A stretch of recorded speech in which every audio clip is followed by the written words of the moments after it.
Hey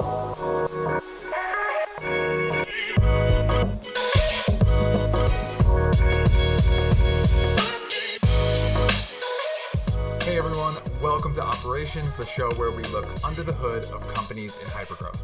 My name is Sean Lee.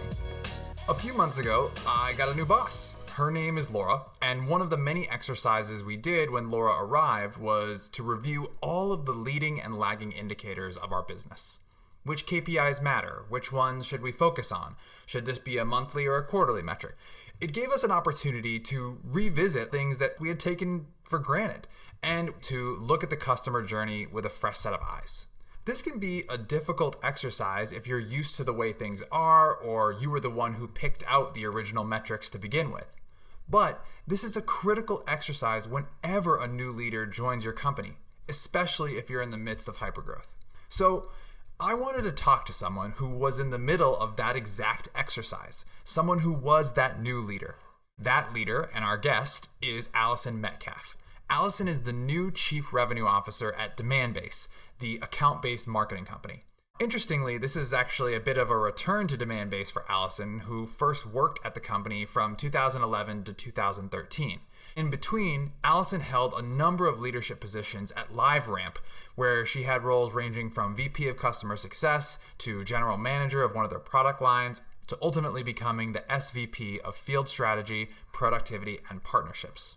Her approach as an incoming CRO has a lot to do with the different world clocks that you might see on the walls of a bank. In our conversation, Allison and I are going to talk about the specific method that she used to quickly understand Demandbase's business, prioritize where she wanted to focus, and how she managed to get a $100 million business aligned around the same leading and lagging indicators. I asked her to take me back to when she returned to Demandbase in September of 2020 and how she started on her assessment of the business. So I joined at a really interesting time because I joined like a couple weeks before the end of Q3. And that was not intentional. I can't take credit for that genius move, but it was awesome because a lot of people that are really front row with the business, like in terms of actually being very active and client facing, were too busy to talk to me. They were running around trying to get the quarter closed. So I was able to take the first couple of weeks to really talk to almost the supporting crew, right? Talk to sales ops a lot, talk to the productivity team a lot, talk to some of the CSM folks, the folks on the CSM team more, talk to the sales engineers team more, like folks that aren't necessarily involved in closing business. So that was really a blessing in disguise to kind of get a sense of what was going on, start to really pull some numbers. I spent a lot of time with our CFO. And so I think I spent a lot of time with our chief people officer, who at most companies this size is kind of the de facto work therapist. So I was able to have some kind of longer, less rushed, meaningful conversations and be reflective and hypothesize a little bit more than you might have been if you were joining right at the beginning of the quarter. So I will say that my first couple of weeks were more subjective, if you will. And then I started getting into figuring out like where exactly the data that I wanted to look at, which really led me to one of the first key action items that I'm sure we'll talk about. And as you're coming in and you're meeting some of these people, when you say that there is kind of like this subjective component to learning from all of them, what is your process for starting to separate out people's opinions versus some of the data-driven facts about what's actually going on with the business? I was kind of almost like interviewing people. My background is I studied journalism. That was like what my career path was going to be way back when. So I do have this kind of natural interviewing style of my own. So you'll have to forgive me if I start interviewing you in this conversation. But I really started just going through and just being like, what's going on?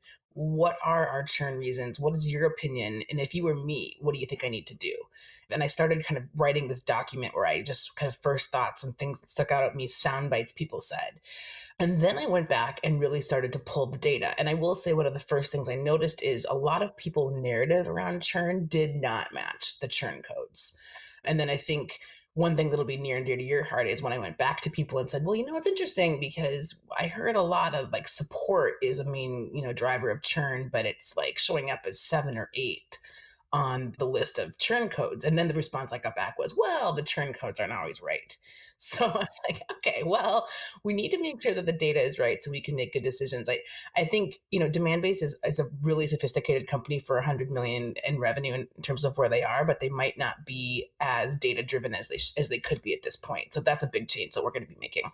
I remember at the company I was at before Drift, we had a new CRO come in, and in my role at the time, I that was my job to kind of help him with all those interviews that he was doing that was very similar to the ones you were doing. And it was like kind of giving me flashbacks to college where you're trying to like gather all of this research and kind of distill between the signal and the noise.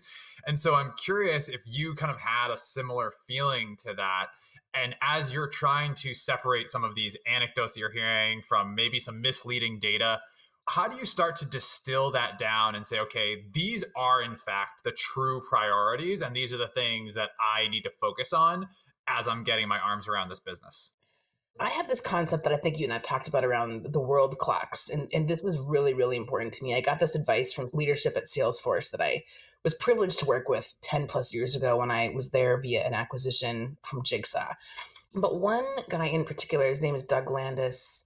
He gave me this analogy and he's like, if you're going to run a proper field organization, you need to imagine yourself walking into like a big world bank where you see all the world clocks up on the wall. He's like, that's what you need to do for your business. Although you got to replace the world clocks with key KPIs that measure the effectiveness of your field. Then you need to decide what the times should be. And then you look at those clocks and you figure out which ones are really off time. And you execute programs and initiatives ruthlessly against getting that clock back on time. Now, what I see a lot of organizations do if they don't do this right is they start to invest a lot of their time on hunches and not on hard data. And I'll give you a great example of that.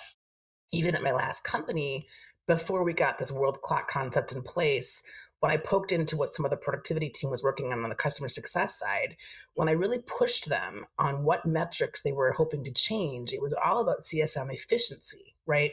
And the reality was when we got the world clocks up and we really narrowed it on customer health, our ARR per CSM, which is how we defined efficiency at the time, was fine. We were happy with it. It could always be better, but it wasn't the number one problem. The number one problem was actually value-based churn. And so one of the first things I did was kind of redirect their attention, like, great, this efficiency program you're working on is helpful, but it's not the most important thing based on what our clocks are telling us over here. We need to figure out how we coach our customer success and sales teams to business outcome value, because that is the biggest problem we're having right now. So we literally kind of like lifted and shifted resources to put their attention back on what really was driving results for our business.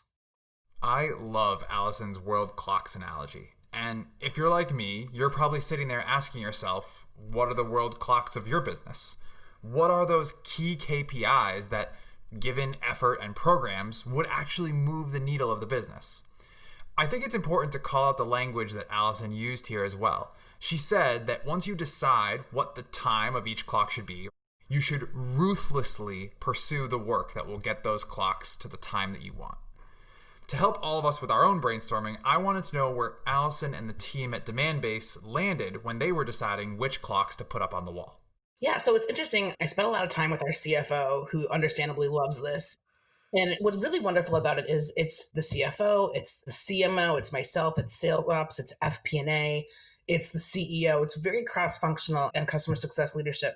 And we actually landed on pretty much the same super categories, if you will, but slightly different micro categories. So our super categories were, our macro categories, I should say, pipeline health, rep productivity, sales excellence, growth and efficiency, and customer health. Those were the main ones that we were starting with. And I would say that Demandbase is a different size company than LiveRamp was, where I came from. So for example, with LiveRamp, we were really interested under growth and efficiency under something called the Growth Efficiency Index, which I could never explain to you. It's a finance metric. But things like customer acquisition costs and gross margins by product are more important to Demandbase, as is sales and marketing as a percent of revenue. Under pipeline health, Demandbase has this concept that I have never heard of before, but it works here, is beginning of period pipeline. And so we're looking at beginning of period pipe as a indicator of pipeline health. The one thing that I am changing here is we haven't looked as much net new logo versus upsell. It's just kind of been like net new dollar. So we're going to start to look at that a little bit more carefully. Another metric under pipeline health that was really important to LiveRamp that might not be here is slip ratio, like what percent of our deals are slipping quarter over quarter, which might be more of a measurement of our team's ability to forecast. I got to think about that one a little bit more. I don't know what you think about that. So It sounds like the kind of 5 super categories or macro categories that you're describing here really and truly might be able to apply to anyone's business who's listening. But it sounds like the fine tuning and the place where the really meaningful conversations take place is which KPI you're going to use to measure the macro category. Is that fair? Yeah, I think so. I want to stress too that I think these macro categories, these are applicable to field measurement, right? So we are working on an initiative where, because obviously, like if you're thinking about product should have its own categories. And I remember like one of the last board meetings at LiveRamp, field effectiveness and product effectiveness were two big categories. And so product had its own version of world class.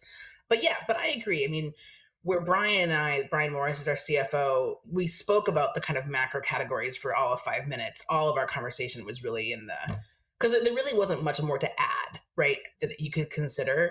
I do think that one thing that I think if you would have had this conversation with a CRO maybe a year and a half ago, they might have spent less time looking at customer health, because I think that CROs were probably outside of just plain old retention. We now have what, 6 different micro metrics under customer health. So I think we're getting a lot more scientific at the CRO level about customer health. And I believe in your scope of responsibility at Demandbase, customer success falls under your purview as CRO, correct? Correct. Yep. Correct. And so how are you bringing those things together, right? Because I completely agree with you, right? It used to be growth, bookings. And now people are realizing that when you have a bunch of that revenue, kind of use the leaky bucket analogy, falling out the bottom of the bucket, you have to bring those things together. So I'm curious, when you are talking about those KPIs in the customer health category, do those tie back to sales somehow, or do those kind of live in their own bucket? How does that customer health measurement work? So it does tie back to sales, because we are in the process, like a lot of companies are around our size, of evolving the role of quote unquote sales and quote unquote customer success.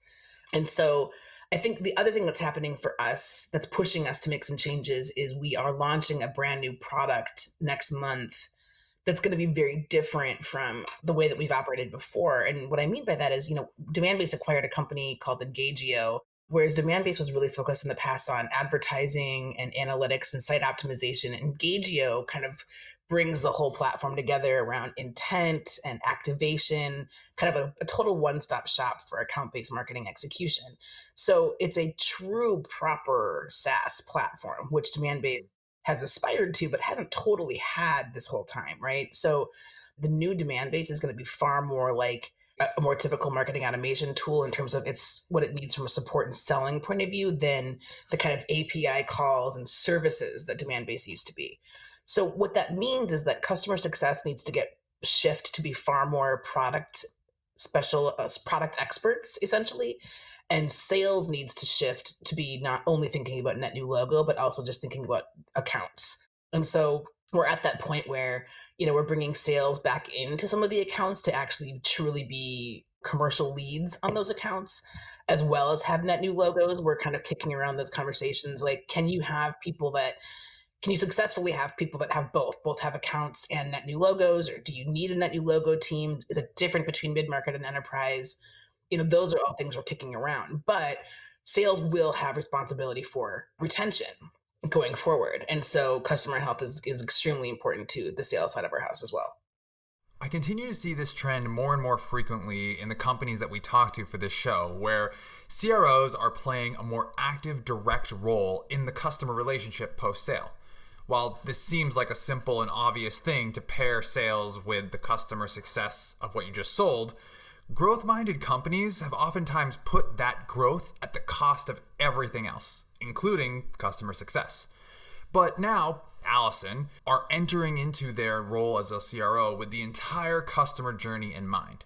And we in operations can be critical partners in instrumenting that customer journey, or as Allison puts it, putting the right clocks on the wall.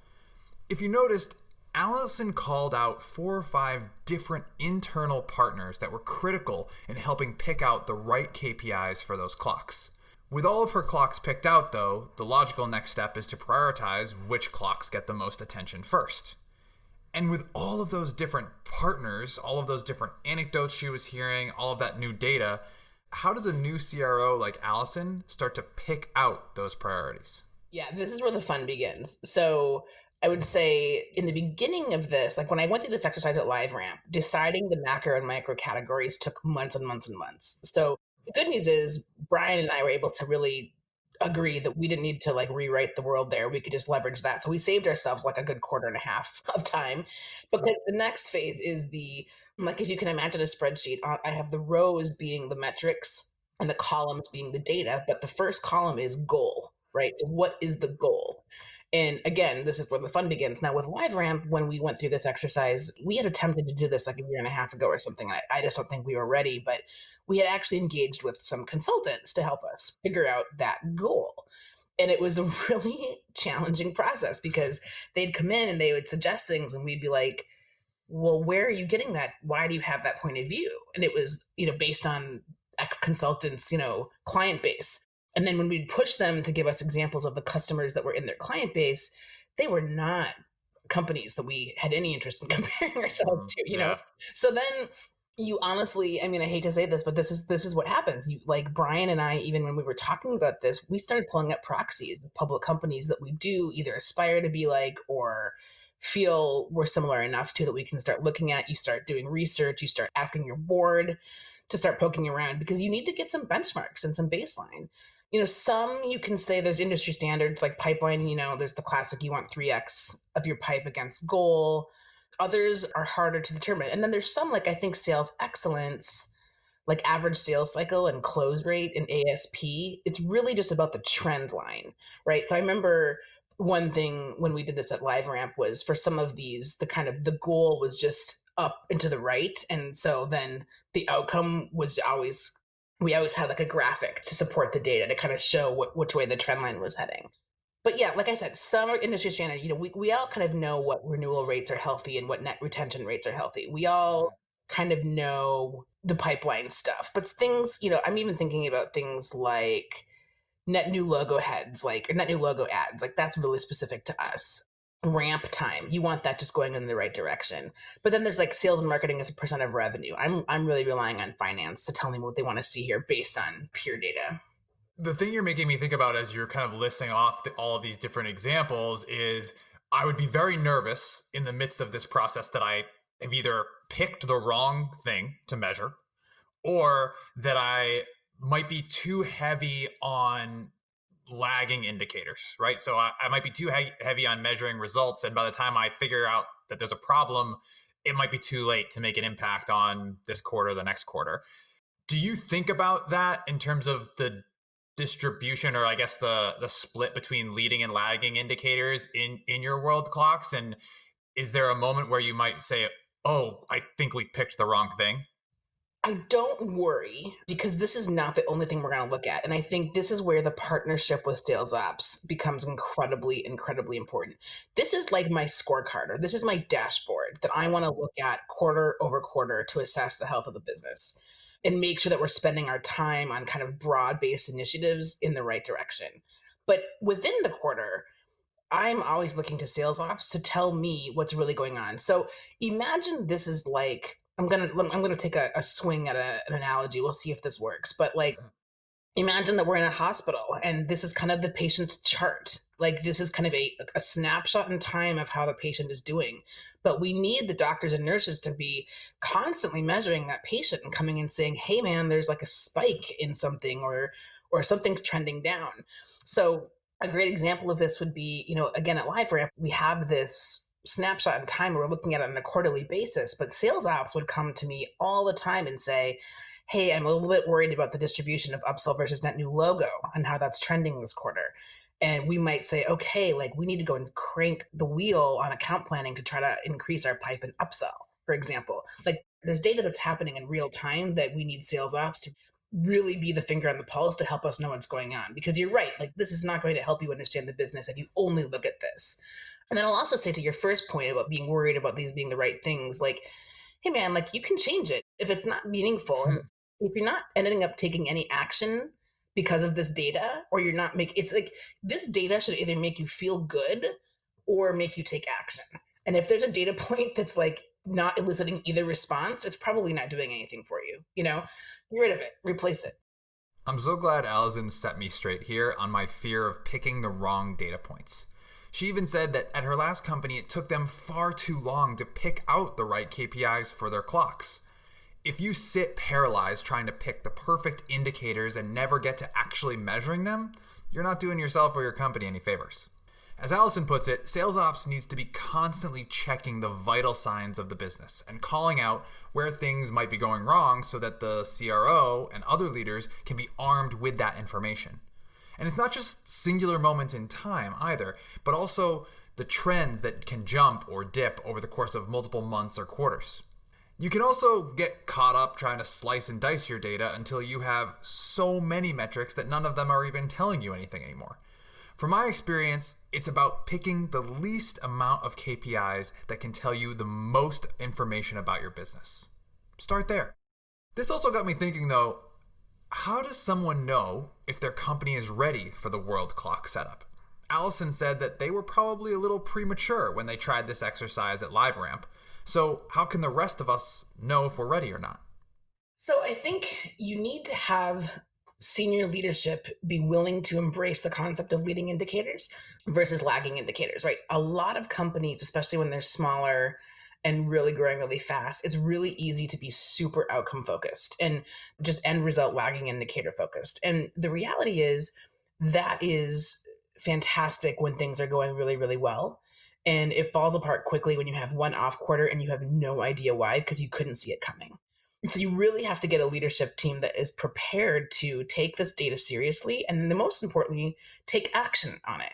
So the leader of sales ops at LiveRamp, Deb, she's really good. She's very data driven. She's very bought into the concept of leading indicators. And she had really been a driving force of raising some of these data points to the field leadership team for a long time, quite frankly, for years. But the reality was the culture of the leadership team was just so focused on coaching to the forecast and just closing deals. And you can't argue with that, right? Like LiveRamp has done really, really well.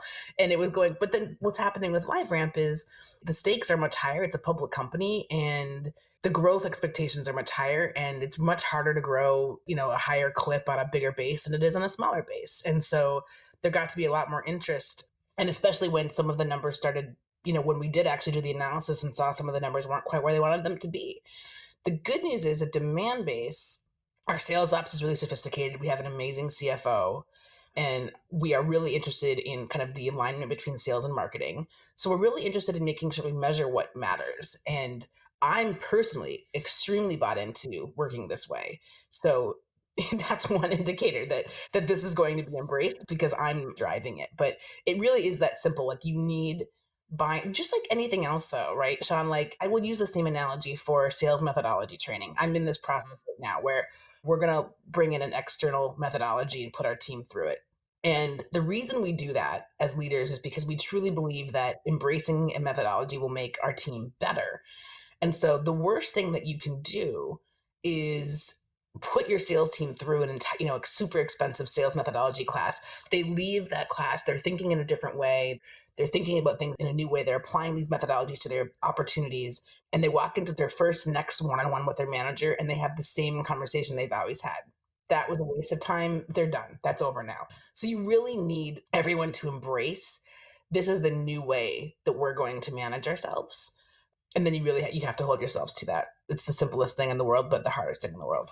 Yeah, I couldn't agree more. Sales methodology is a great example, and I think it extends to anything that has to do with the metrics you're talking about. You and I have talked about forecasting in the past. It's the same thing. It's like adherence and reinforcement over and over and over again. And then ultimately, I think you end up with this shared language amongst all the people who you want to be paying attention to these things. And I think the world of clocks is the exact same thing. If everyone is reiterating the same KPIs over and over and over again, or the same categories of indicators of success in the organization, then ultimately that becomes ingrained. And then also, by the way, like if anyone comes to me and they're asking for investment, hey, like I want to do this project or I want to get this tool or whatever it might be, they want investment or they want to work on something. I would point back to this and say, which metric are you going to improve? And if it's not on this list, it's not important. So it's like everyone has to align themselves around this. And also, like I said earlier, if it's on this list, but it's green and there's other things on this list that are red, then I don't want you focusing on that. So it really does help people be accountable. And hopefully, again, there's the famous book, like to measure what matters, but then to focus on what matters. Like that's the ultimate goal. Yeah, the focus and discipline that you get as a ripple effect of having these is, I think, yet another benefit, right? Because to your point, if people all of a sudden are like distracted by this shiny new object and all of a sudden go off to work on this new project that actually is not going to impact one of these key areas, then it's not as important.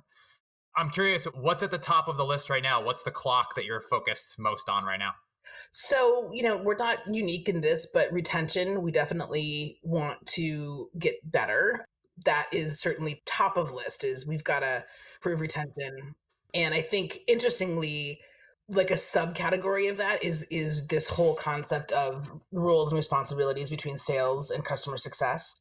We're launching this new product. And so we're launching it on November 11th. And so it's going to be really, really important that we have all the right people in the right roles. That will also lead to retention. But frankly, that's the only one I know for sure, because when I look at my list of world clocks, I already know that data and I know it's not exactly where we want it to be. The rest of this, well, I should actually say the other one that's relevant to Drift actually is we want to get our pipeline to be a little bit healthier. So we're looking very closely at pipeline. One of the things that Demandbase has been doing historically is looking at pipe more as a result of number of logos in the pipeline versus dollars. And I think the number of logos is really, really important. In fact, it was always frustrating at LiveRamp that we didn't have that. We only had dollars. I firmly believe that you need both to tell the full picture.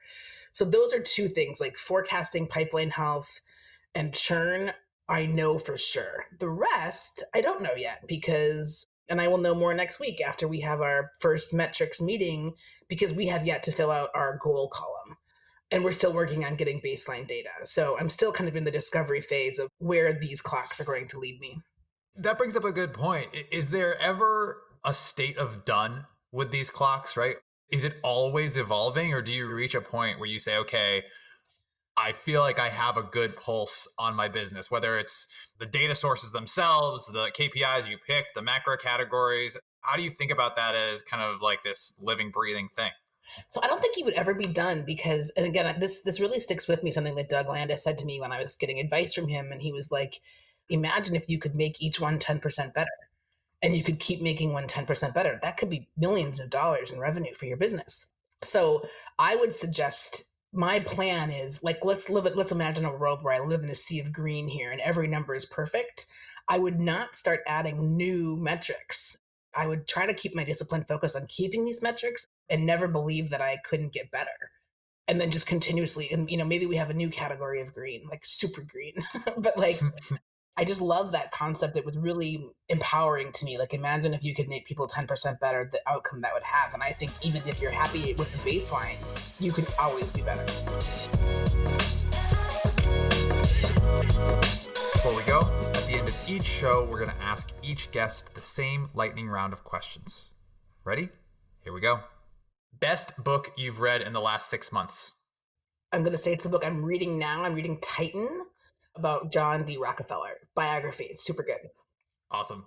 Favorite part about working in ops? I know you're a little bit cross-functional, but across a whole bunch of different stuff. So maybe favorite part about working with ops? Being able to be almost 100% data-driven is really empowering to me versus living in a subjective world of opinions. In a sea of opinions, living in an objective data-driven world feels very safe. Flip side of that, least favorite part about working with ops? The accessibility of data can be very challenging. That is a good one. Someone who impacted you getting the job you have today? Probably my former boss, James Ara, who helped me grow so horizontally and not only vertically at LiveRamp, that made me a much broader, experienced person that made this perfect timing and made me the perfect candidate for Demandbase. And last one piece of advice for people who want to have your job someday. I would reflect on what I just said. Horizontal growth is really, really important. I think ambitious people focus only on vertical growth. Like, I want to be director, then senior director, then VP of the practice I'm in. But a CRO is multidisciplined and needs to have experience in more than one thing. And so work for people that will give you opportunities that are non-obvious for you to have, and be willing to take lateral moves so that you can grow horizontally to make yourself super well-rounded. It's super interesting that you say that. And normally I don't do follow-up questions in this last piece, but you're probably the third guest in the last 4 or 5 interviews that I've done that has encouraged that. And I feel like it's still relatively rare for people to do because they want that linear growth in their career and they're eyeing that next level. What about that kind of horizontal growth for you was, I guess, productive and enticing enough for you to take that path that didn't have like this obvious next step to it? Listen, it wasn't intentional, and that's the thing. Yeah. Like, what if it would have been intentional? Where could I have been? Like I think because I grew up in customer success, I was a VP of customer success, and I kind of thought that was my path. And LiveRamp, and that would have been a lovely path. That was a great role. And LiveRamp made this decision to dismantle functional leadership in favor of a GM structure.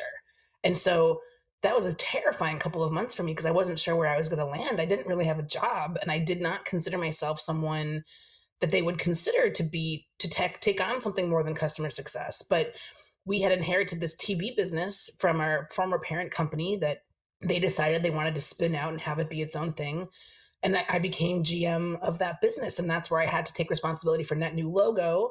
And probably most importantly, I had to report to the board a P&L, which I had never done before. And so I got really buddy with finance. One of the things I learned was I can't be given a spreadsheet from finance and represent it. I had to kind of create my own dashboard, if you will, so that I could tell the story I wanted to tell. And then when we acquired a company, it really became clear that it would make the most sense for the CEO of that company to succeed me as GM of the TV business. And there was the gentleman that had kind of spearheaded field strategy and productivity left LiveRamp. And I think it was just a combination of like my experience and people trusted me there that James, my former boss, thought I could lead and I could be successful in that role. Stepped into that role, which is when I really started interviewing my ex-Salesforce buddies to understand how do I do this. And that's kind of where the concept of the world clocks has come up that is really being successful. So I think it's openness. I kind of got pulled versus me pushing, frankly, but I can't believe what it's done for me. But I also reflect on, I was at like a women in tech thing through the information months ago. And Sherry Redstone, she's the one I heard this concept about, talk about this for the first time. She was talking about it more in the terms of women, that ambitious women tend to be really linear, but I think it's everybody. So I'm really a fan of the concept, and I just can't tell you how much more I understand about the world given the experiences that I've had over the last couple of years. And they were all lateral moves. But I would never be talking to you today in the role that I'm at had I not done those things.